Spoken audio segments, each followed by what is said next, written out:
ಇಟ್ಕೊಟ್ಟು election ಮಾಡಿದವ್ರು ನಾವು. ಇವತ್ತು ಇಲೆಕ್ಷನ್ ಬಹುಶಃ ಇದೊಂದು ವ್ಯವಹಾರ ಆಗೈತಿ ಅಥವಾ ವ್ಯಾಪಾರ ಆಗೈತಿ.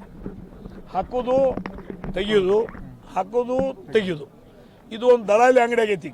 ಟೋಟಲಾಗಿ ಹೇಳ್ಬೇಕಂದ್ರೆ ನಮ್ಮ ಉತ್ತರ ಕರ್ನಾಟಕದ ಭಾಷೆದಾಗ ಹೇಳ್ಬೇಕಂದ್ರೆ ಈಗಿನ ಒಂದು ರಾಜಕೀಯ ವ್ಯವಸ್ಥೆ ದಲಾಲಿ ಅಂಗಡಿ.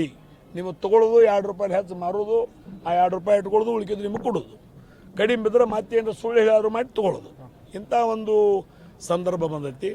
ಅದ್ರ ಜೊತೆಗೆ ಎಲ್ಲ ಸರ್ಕಾರಗಳು, ನಾನು BJP ಅನ್ನಂಗಿಲ್ಲ, ಕಾಂಗ್ರೆಸ್ ಅನ್ನಂಗಿಲ್ಲ, ಇನ್ನೊಂದು ಅನ್ನಂಗಿಲ್ಲ, ಮತ್ತೊಂದು ಅನ್ನಂಗಿಲ್ಲ, ಎಲ್ಲ ಸರ್ಕಾರಗಳು ತತ್ವ ಆದರ್ಶ ಏನ್ರಿ ಇರೋಲ್ಲ, ಯಾಕೆ ನಾವು ಅಧಿಕಾರಕ್ಕೆ ಬರಬೇಕು ಆ ಒಂದು ಲೆಕ್ಕದಾಗ ಇವತ್ತು ಘೋಷಣೆಗಳು ಮಾಡ್ತಾ ಇದ್ದಾರೆ.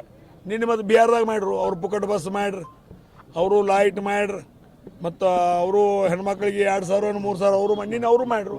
ಆಯ್ತು, ಕುದುರೆ ಓಡ್ತೈತಿ, 2 ದಿವಸ ಓಡೋದು, ಎಲ್ಲಿ ಹೋಗಿ ನಿಲ್ಲೋದು, 1 ದಿವಸ ನಿಲ್ತೈತಿ. ಆದರೆ ನಿಂತದ್ದನ್ನು ಭೋಗಿಸ್ಬೇಕಾದಾಗ ಅವಾಗ ನಾ ಇದ್ರೆ ನಾ ಭೋಗಿಸ್ಬೇಕು, ನೀವಿದ್ರೆ ನೀವು ಭೋಗಿಸ್ಬೇಕು, ನಾವಿಬ್ಬರು ಇದ್ರಿಗಿಲ್ಲ ನಮ್ಮ ಮಕ್ಕಳು ಮೊಮ್ಮಕ್ಕಳು ಮಾತ್ರ ಭೋಗಿಸ್ಬೇಕು. ಇದು ಯಾರೊಬ್ಬರು ಭೋಗಿಸಬೇಕು ನಾವು.